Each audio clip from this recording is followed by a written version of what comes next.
Hey everyone, this podcast is part of Story Mode, the podcast network of Gamefully Unemployed. You can support us and gain access to other great exclusive podcasts at patreon.com/gamefullyunemployed. That's patreon.com/GAMEFULLY unemployed, which is spelled like it sounds.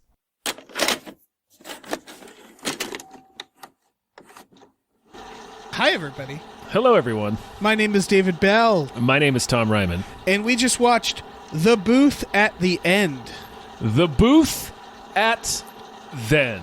starring America's foster father, Xander Berkeley. Yeah. America's Z- stepdad, Xander Berkeley. ZB, the Z-Bear. I heard you can do things.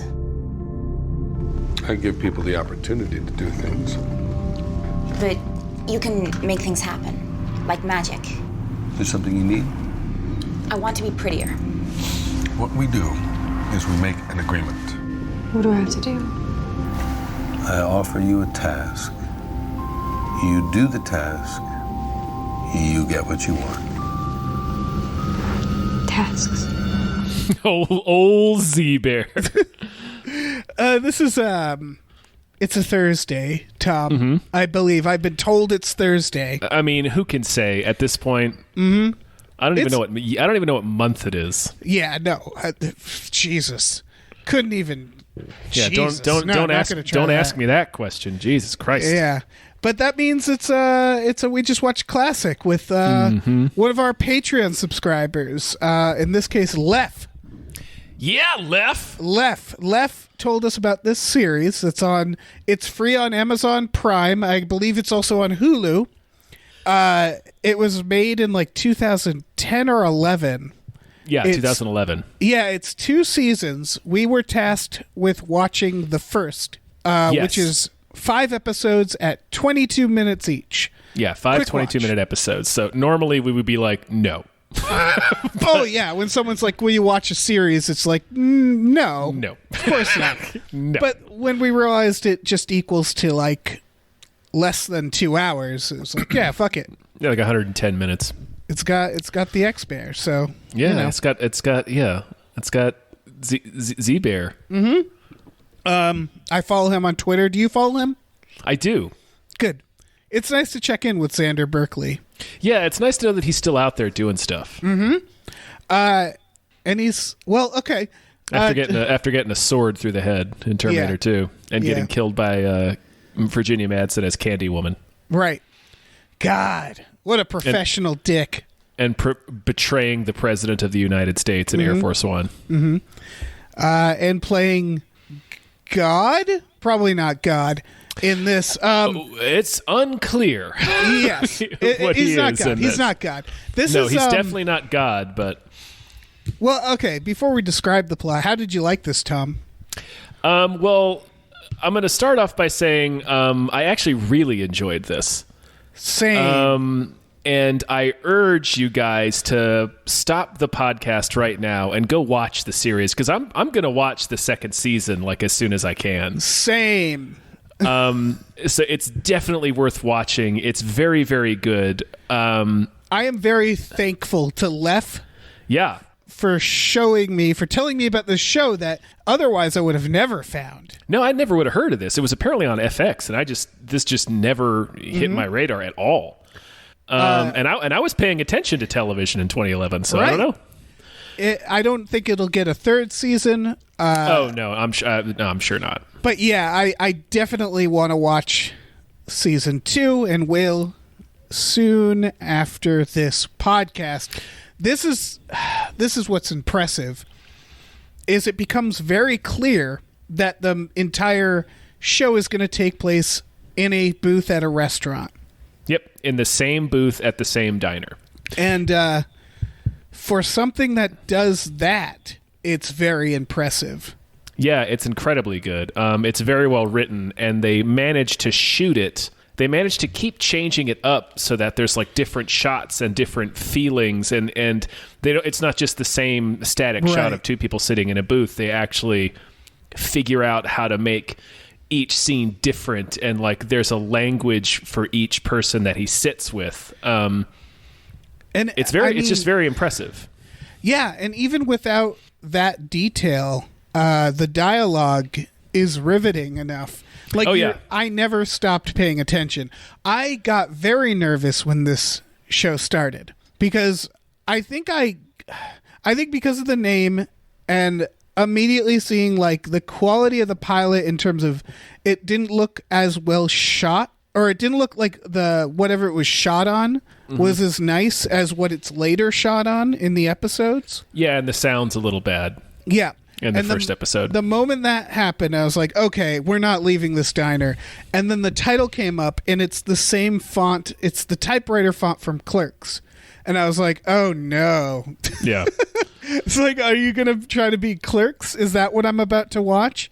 Is like a series that's going to be like a bad imitation of Clerks? It's not that at all. It's more of a drama. It comes off like a stage play. Yeah. It could very easily be a stage play. And Xander Berkeley, by the way, is killing it. He's very good in this. He's very good I mean, in this. he's always been awesome. Yes, but the specific character he's playing, it's this assertiveness but passiveness, because you get the feeling that he doesn't really know what's happening. Like, he's not in charge. He's not he's not omniscient. Yes. The premise is that there's this man, Xander Berkeley, and he is sitting at this diner booth, and he is approached by various people, and everybody's sort of heard that he solves problems. Yeah, he can give you things. Yeah. But he but can't, as he insists. Right. He keeps telling people that it's not me, it's you. But basically what he does is it reminded me a lot of like Needful Things, although as the series progresses, it becomes ambiguous whether he's good or evil or neither. I think it's a neither situation where But because I don't think he knows the outcome or how the outcomes. He seems surprised when things happen. Right. Well, he knows that, like, basically you come to him, you tell him what he wants. He looks in his ledger that he's not a ledger, it's a journal that he's endlessly writing in. And he tells you what you have to do to get that thing. And that's all he knows. And like, the two things do not appear related at all.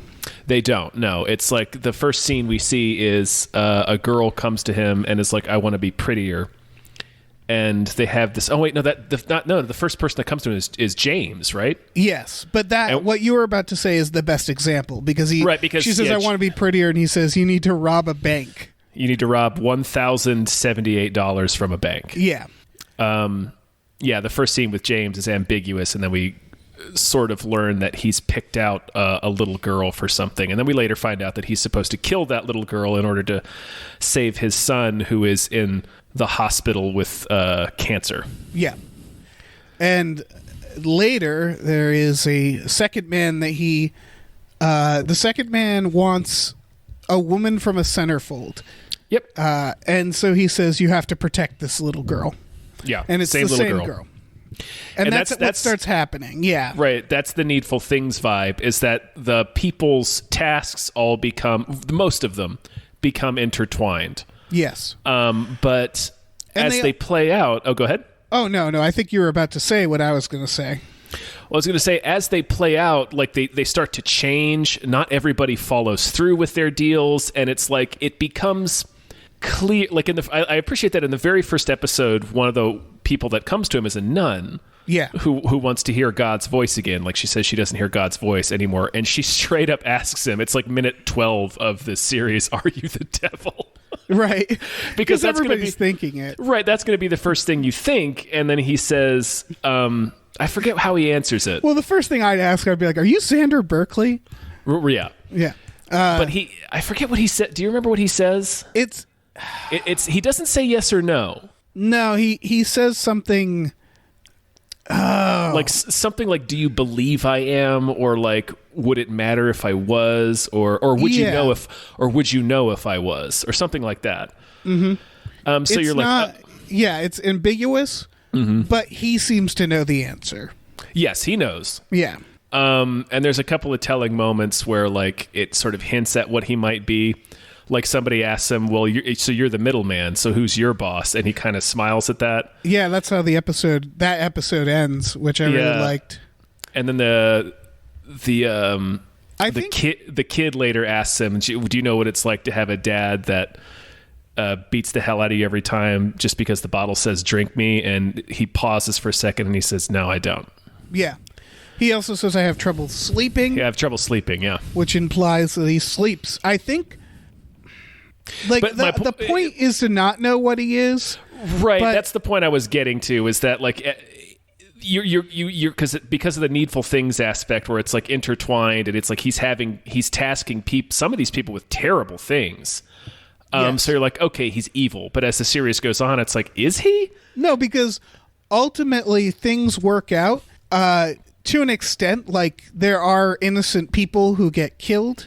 One innocent person gets killed. Yeah, there's someone who is. That's what I really like about it, is that there's a person who seems good, and then goes about his task in the worst way. Right, and he's sort of like blown away by it. Mm-hmm. He's like, "You did what now?" Yeah, yeah.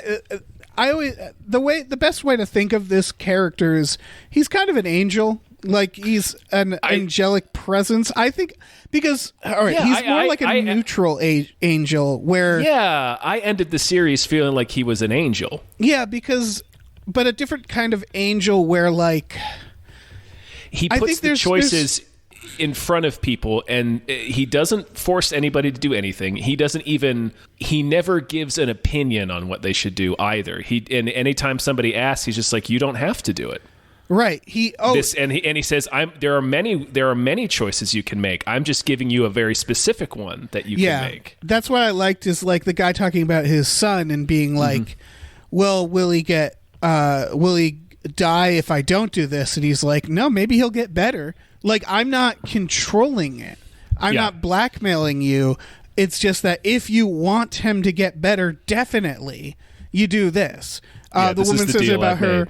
Yeah, about her.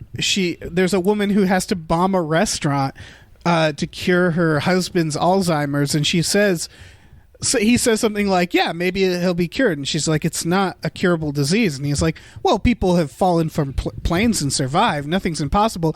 Like he's almost urging them not to do it sometimes. Like he's telling them straight out, like this isn't the only answer. Yeah, he never pushes anybody to do anything. And when a lot of people. I love how different each character reacts to him and reacts to the choices they've made. Yeah. Like, the cop is aggressive, but sort of like is still trying to bargain with him. He's like, come on, give me something. Like, I've done this. You got to give me something. And all of his scenes are like dark and like shot at more combative angles. Right. You know what I mean? And then you have the guy, Willem, who he tasked with defending the little girl, who eventually kidnaps the girl to keep her safe. He's projecting onto X-Bear, Xander Bear. Yeah. Because he's like, I can be the hero and not make deals with guys like you. But like Xander is never making him do any of the crazy things he decides to do. Like he decides to do them so he can have some woman he saw in a magazine. Right. That's what I really enjoyed that character, because he has one of the dumbest things he wants. Is he keeps saying, I want this woman. I want her. And then it becomes clear that he doesn't want her. Like he's barely even thinking about her. Like it's clear. Like Xander keeps trying to... he starts obsessing. I like the idea that he's like, you have to protect this girl, and he has... I think this is a lot of how he functions, because the idea, it's like serendipity, and like... It's kind of like Fantasy Island. Yeah, exactly. He points them in a direction and says, go in that direction. And the secret is they don't actually have to go do that thing. And then it magical poof, you get the thing you want. It's not magic. It's not that he is magical. It's that it's like he knows the butterfly effect of what that direction will take someone in.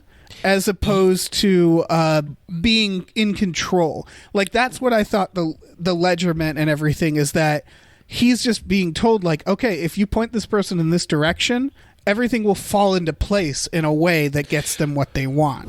Right, and that's why he checks his book to see what tasks to give people, because what he writes down constantly, like all he's concerned with is the details of what they're doing and what they're thinking when they're doing these things. Right. And I think that helps him.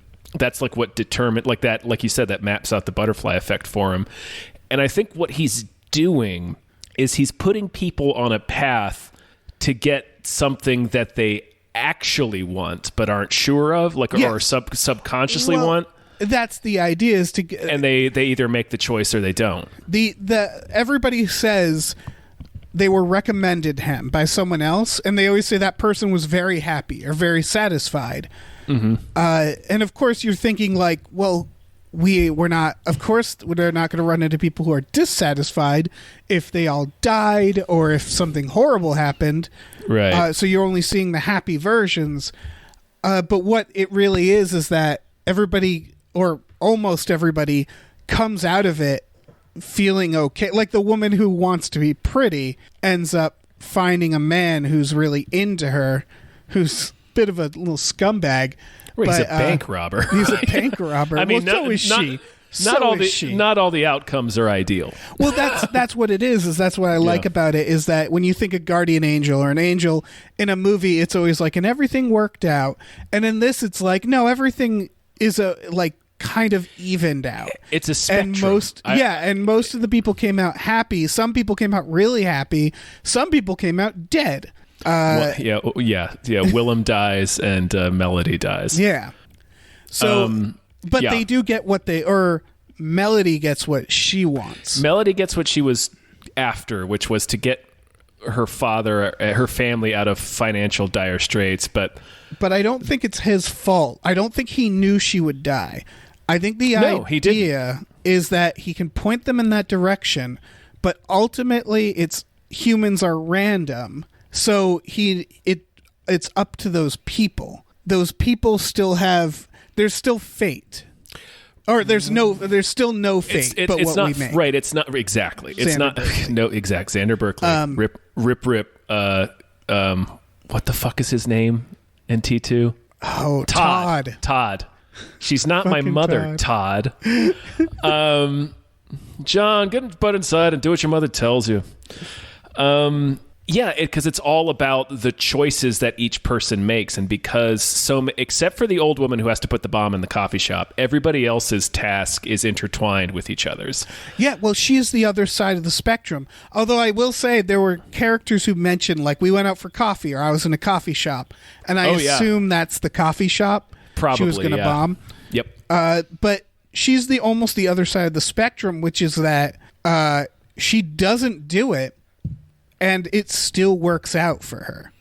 Mm-hmm. And so I think the point of her story is to show that spectrum, is that, like, sometimes you get exactly what you want. Sometimes you get what you want, but it's not exactly on the conditions that you hoped. Sometimes you get something you didn't expect, or sometimes you don't do the thing and you still get what you want, because life is random. And as he says to her, because he's saying it to her, she's the one that he's like, people have fallen out of planes. And so it's you have to ask, like, did he know? Is that why he's saying that to her? I don't think that, because he keeps stating that he doesn't know when people ask him specific things, like he doesn't know. And I truly believe he doesn't know. So I think the point is just to show exactly that, is sometimes it just works out and you don't need to go to him. Well, there's a point where he says, James, the guy who's supposed to kill the little girl and winds up saving her instead, and his son gets better. Like, James says, you're a monster. And he says, no, I'd say I feed monsters. Yeah. So he puts those kinds of choices in front of people to provoke, like, he's to provoke them into different directions. And it's kind of like, they're sort of like morality tests, I guess, or it's like, because, like, essentially the task he's given the old lady is, would you kill a bunch of strangers to bring your husband back from Alzheimer's. Right, and ultimately she realizes she won't. Right. Yeah, she realizes she's not that. And What does she say? She says, "I'm not selfish enough." Yeah. And I don't think she was therefore rewarded with her husband coming back. I think those were two random incidences. Mm-hmm. She decided not to, but her husband, it turns out her husband doesn't have Alzheimer's. He had something else, and the medication was making him seem like he had Alzheimer's, is what they learn. Yeah. And you could say, like, oh, that's some magic thing that happened. But most likely that was going to happen no matter if she had gone to Xander Berkeley or not. Yeah. I think that's supposed to be part. I think that there's different variables here, which is that life is random and human nature is random, and there is no extreme good or evil. It's more like neutrality and chaos that he's clearly has some idea of. Yeah. It's almost marrying the idea of religion and an all-seeing God with nature and chaos. Yeah. Where it's like, no, there's no like God controlling these people, but there are entities that can see the patterns better than we can. Right. And there's cause and effect for certain things. Yeah. And it's all in his little fucking notebook. Mm-hmm. But then there's the waitress. Yeah, the waitress is interesting. Mm-hmm. Because she doesn't want anything from him.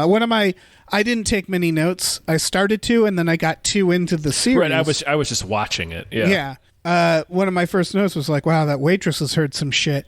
And and then she shows up in an episode and like sits downstairs talking to him. Mm-hmm. And she thinks he's like a therapist. Yeah, she's very interested in what he's doing there every day. Yeah. And then she tries to develop, I would argue, a romantic relationship. It's unclear. Mm-hmm.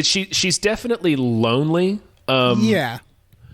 But it's unclear if she's romantically attracted to Xander Bear, or if it's just because she's like half his age too, or if it's just like she finds him interesting and like at first thinks he's a therapist, and she's clearly sad, so maybe she wants to find somebody to talk to. Right. It may just be that she is looking for companionship, just in not companionship, like camaraderie. I also think she thinks of herself similar to him. If this is a literal diner, I mean, there could be other levels to this show, but maybe. First of all, her shifts are fucking madness because she's working the night shift, she's working the morning shifts. She's just always there. I do close opens all the time when I work. Yeah, at that's true. Fucking. I was thinking food of service when I was working at a diner. Is that I feel like a diner in this case, it could have represented a cheap place to film something, but it also seemed to represent the idea of it's a place where people are often passing through and often in the middle of shit. And so it's a good place to meet. It's a good place for this series because it's sort of like, I don't know.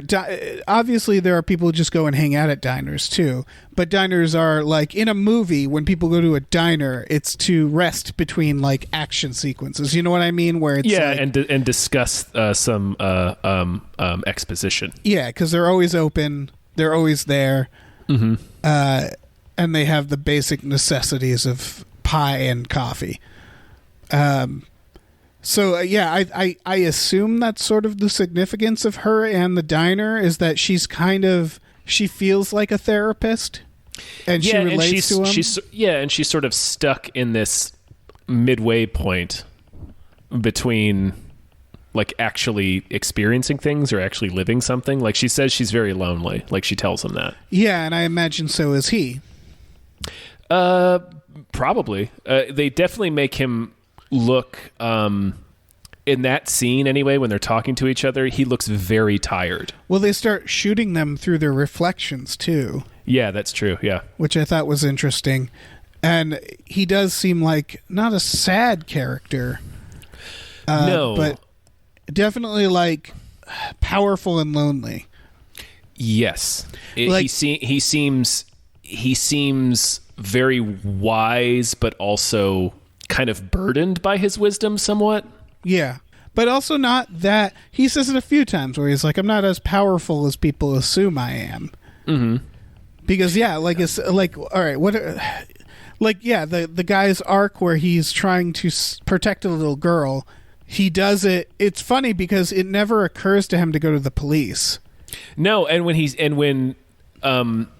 says that he kidnapped her, Zerber says, you could have just gone to the police. He's like, well, no, because then it wouldn't have counted.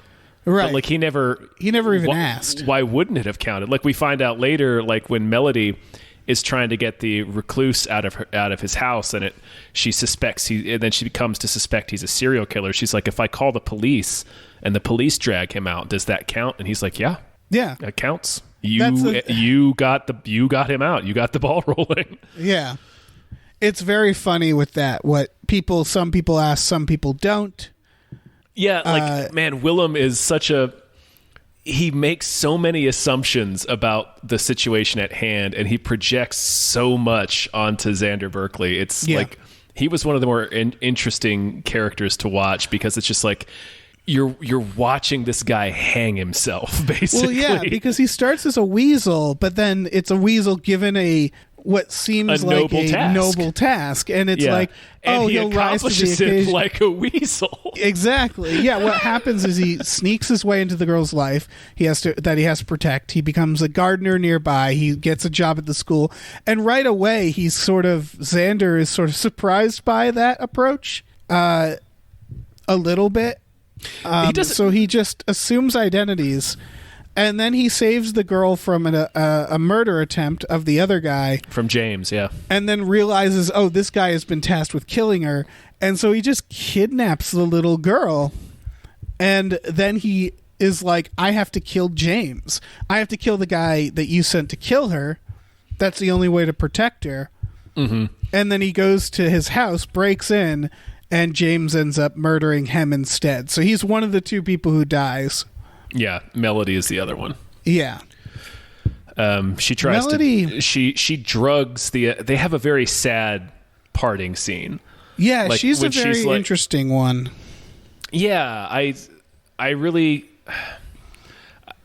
It's hard to... Like, I really felt for that character.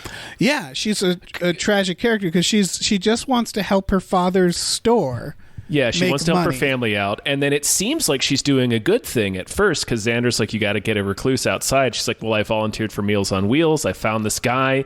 He hasn't been out of his apartment in 10 years. He's really sweet. Yeah, she's never not doing her best. Even her final plan is a little nefarious, but she goes to the police first, and the police fail her. Right, specifically the cop that's been talking to... Yeah. Oh shit, what's his name? Alan. Yeah, and the cop ultimately just turns himself in. Right. He has... I appreciated his story. Yeah. Because it really laid it out the most clearly, that it was like... Because I was kind of thinking about it in the back of my mind when the first task he gives Alan is trying to find this bank robber who we later learn is his son. But he kind of monkey's pawed it. He wasn't specific enough. He just said he wanted to find the money. He didn't say he wanted to find the bank robber. So Xander tells him he has to kill somebody. So he kills this like known scumbag. He tries to fake him out first. And right. I love this answer where a couple of people try to fake him out. And he gives a similar answer every time. He's like, well, I did it. And he's like, no, you didn't. And he's like, well, how do you know I didn't? He's like, because you would have the money. You would have the thing you wanted if you did it. Yeah, he shows... Like, there's a few times where people will be like, I did the thing.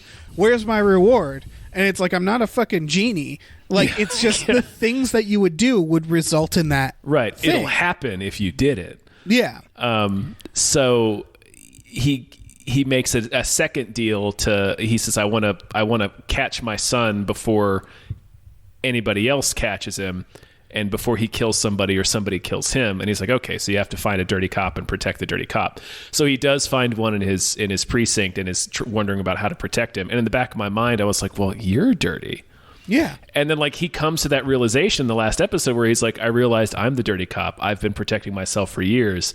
I've got to turn myself in. I'm the reason my son is the way he is. Right. The best thing I can do for him right now is to turn myself in and pay for all the shit I've done and essentially be out of his life. And then he's like, he thanks Xander Berkeley and shakes his hand. He's like, thank you for showing me the right choice. Right. And that's like the clearest that the series makes. I think the clearest it makes what Xander Berkeley is actually doing. Well, it's the most like cut and dry. It's the most, I would almost call it the most cliche version. I don't know if it's necessarily cliche, but it is the clearest. Yeah. It's the like, I wanted this thing, but I really got this, and that's actually what I needed. You know? Well, yeah, it's more like, but it's more like somebody realizing, oh, I'm the fucking villain all along. Like, it was me the whole time. Like, and I would say the woman who wants to be pretty and meets a man, that's a little bit of that. I mean, but then that's what I like is that, again, it's the spectrum. It's every little, because there's also, I would say the most positive version is the nun. Who I really liked her story. Yeah. And you kind of know where it's going to go because he meets another man who's like, they want the same thing. He's an artist and he wants to feel inspiration again. Did you recognize him? No. He's shit, I forget her name. He's in the first season of Deadwood. Oh shit. He's the husband of the lady that Timothy Olyphant ends up hooking up, but he's the guy that can hurl what's his off name? a cliff. Fucking throws off a cliff. Yep. That's great. He's the king in Gallivant as well, if anybody's seen Gallivant.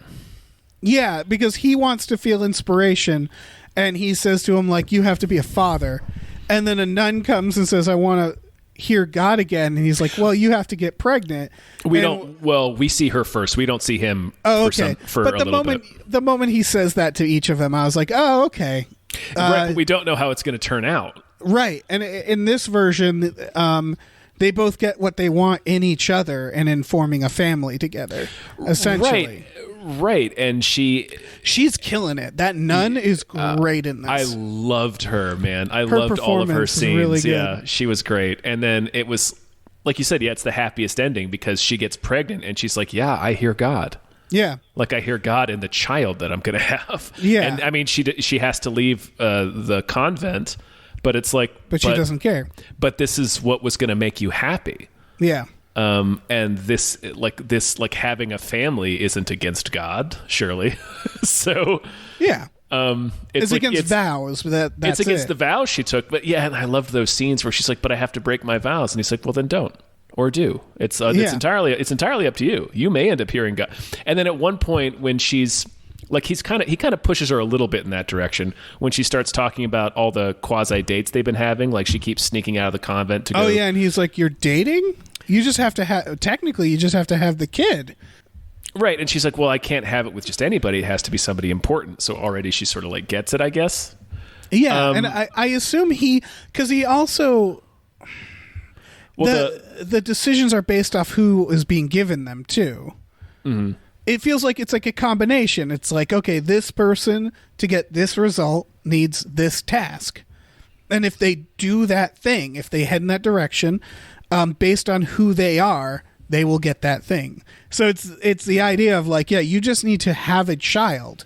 You can abandon the child if you want. Mm-hmm. But if you go out there with that in mind, I need to have a kid, you're going to get this outcome. And of course, her being her isn't just going to get knocked up, spit out a kid, and then and then go back to the convent. Yeah. So she naturally looks for a relationship instead. Yeah, and the scene I was talking about is the one after that where he's like, you're dating. It's when she comes back in and tells him about the dates where she's been sneaking out to go to his studio so he can sketch and paint her. Right. And she's like clearly so excited about it. And he says, are you hearing God again? And she's sort of thrown off by it. It's like, well, what do you mean? I haven't done the thing yet. And he's like, I know, but you seem so happy. Right. He doesn't know. So as he keeps putting it, there are other ways to get the outcome. Mm-hmm. It's like, it reminds it. This isn't a perfect analogy. It's like when you're lost in the woods, you're supposed to focus on a specific thing, walk straight towards it, hit it, focus on another specific thing, walk straight towards it, hit it, because people tend to walk in circles otherwise. Yeah. So the idea is you find a tree that's unique and you say, I'm going to walk to that tree.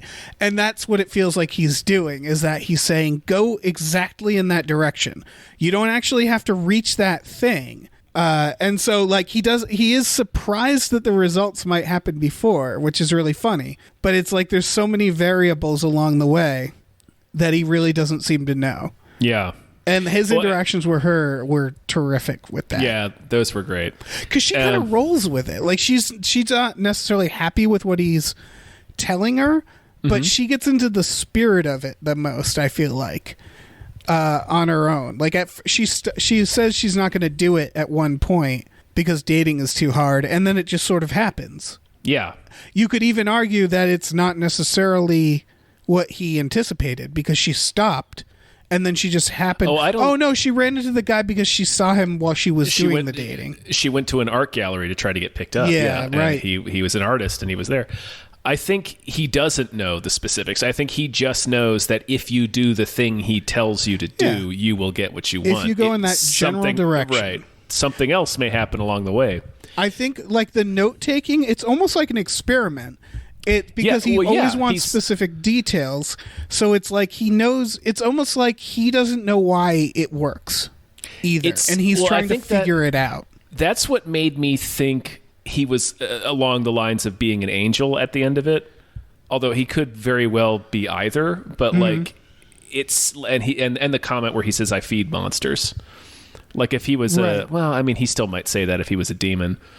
But I think I don't think he's a demon. I don't think he's specifically either. I think he's just an entity the way we imagine those entities. Right, but I think the note-taking is he's presenting the choice, and his task is to document what people do with these choices. Because it does feel very... it feels very much like the idea of the pact between God and the devil, where there's free will, and they can't make them do anything. So it's almost like you said, it's morality tales where he's taking them and he's saying, you have to accomplish this thing. And then trying to see how they do that. Yeah. And what that means. And there's a spectrum of that. Like when the bank robber is like, look, I got a gun. He asks her, are you going to load it for the robbery, or are you going to not load it? And like, that's a very important question that she doesn't seem to even realize how important it is, because it's also a matter of jail time. Yes, it is. Yeah. Yeah. But she's like, I think I'll load it. It wouldn't be real otherwise. And so like, she's still not like the worst person. I certainly wouldn't want to hang out with her. No. Well, one of the first things she says is like, well, like there's like movies about bank robberies. I could look into that. So she clearly already doesn't really think of it like a real thing. Yeah. And he's like, sure, that's a fine place to start. Right. And he's very passive about what people's decisions are. Yeah. Which is funny, because he's kind of passive aggressive. I'd get kind of mad at him, because when he's like, yeah, no, it's up to you. And then you show up and you're like, well, I did this. And then he'll be like, really? And it's like, why? Fucking why? Give me advice, or stop acting so just surprised, fucking devil angel. But whatever. Well, he doesn't know what people are going to do. Like I know. Like he's genuinely like taken aback when Willem tells him he kidnapped a little girl. I would be very frustrated with this man if I was trying to deal with this Satan angel. And he's clearly surprised when Alan tells him about Melody. Yeah. When he's like, do you know what happened to that girl? He's like, no, I don't. Yeah, that's the other thing, is that he seems surprised when things intersect. He knows they will. He doesn't know specifically how. Yeah. He just knows it tends to happen. And I think the reason that would be is because he is directly changing the course of time in history. Like a person who's on a specific path is deviating. They go to him and he tells them to deviate in a very random way. Yeah. And so when he tells that many people in the same location to do that, they're bound to cancel each other out. Like he specifically gives 2 people opposing missions, knowing that only one of them can succeed. One of them has to kill a girl. One has to protect a girl. I thought maybe one of them only has to protect her for 10 weeks. Right, and I think maybe the original thought was in 10 weeks the other guy gets to kill the little girl. That could be a way it worked out, sure. But that ends up being the most chaotic result. It does, but they both could still... They're opposing, but they both could have still accomplished their missions. Right. But it is two things that never would have happened otherwise. None of these things would have happened. Well, created. except the kid was still going to rob banks, but Jenny wouldn't have. Yeah. That old lady certainly never would have put a bomb in a coffee shop. Hey, you never know. That's true. You don't trust old ladies. The nun They can get might have left the convent if she stopped hearing God. Yeah. But yeah, I think there's a less religious version of this and more of like a temporal sci-fi interpretation where it's like he's a time lord or he sees the multiverse and he is able. I know the book implies a more fantasy version. I think this is explicitly fantasy. I don't see how you can totally reconcile a sci-fi version. Yeah, I don't. It's someone who is aware of the multiverse and sees all the possibilities, and these people are drawn to him, and he can look at their timelines and say, okay, if you go on that specific path, this butterfly effect will happen. This Rube Goldberg of events. Like, I do think there's a sci-fi version of this. Yeah. We didn't see any sci-fi elements, though, is my only... No, we didn't see any religious elements, except they talk... There's nuns, and they talk of the devil and stuff, so that's clearly more the direction they're going. But the point is that it's ambiguous. Right. So the point is that he could be anything from some sort of Neo in the Matrix, right? He could be an alien. The resurrection of Jesus to an alien, yeah. And the whole point is we're not. I don't think he's Jesus. Like that's not in there. You don't think Xander Berkeley could be Jesus? He didn't have that range. No, he has that range. I'm just saying, as this character in the show, like he's. I don't think he's Jesus. Right. Well, Jesus would have said yes to the Father question, right? Because Jesus got really screwed over there. Yeah, I don't know. Maybe God got too wasted on the Super Bowl and smacked him around a little bit. I don't know. Oh, I was thinking just the being crucified. I don't know. Can't God come down and like? I've never read the Bible, Tom. Can he like? Does he have powers? Can he shoot? Can he shoot things out of his fingers and like save? Does he have like laser vision? I'm just saying, like, man, I hope so. In the biblical Jesus, he'd get otherwise, crucified. What's the point of all this? Right. He'd get crucified, he'd go to heaven, see God, and be like, and you didn't want to step in? That hurt like hell. You know? That's my impression of Jesus. I was up there for like 3 days. Yeah. Dude, what the fuck? And he's like, no, it's all, I got it all in my little book. I'm Xander Berkeley, playing God. That's what I want. Yeah. By the way, I just want to circle back to the fact that everything we're talking about is people talking in a diner. Yeah, it's the only scene, the only setting is the interior of this diner. It has that Primer energy. Tom, you haven't seen Primer. I still haven't, no. You haven't seen, you know what it has? More energy is Incoherence or Coherence. Did you watch Coherence yet? Nope. Coherence is a movie I've ranted about several times. It's just people in a house, and they're just talking, and it's one of the most, like, heady sci-fis I've seen in a while because of what the premise is.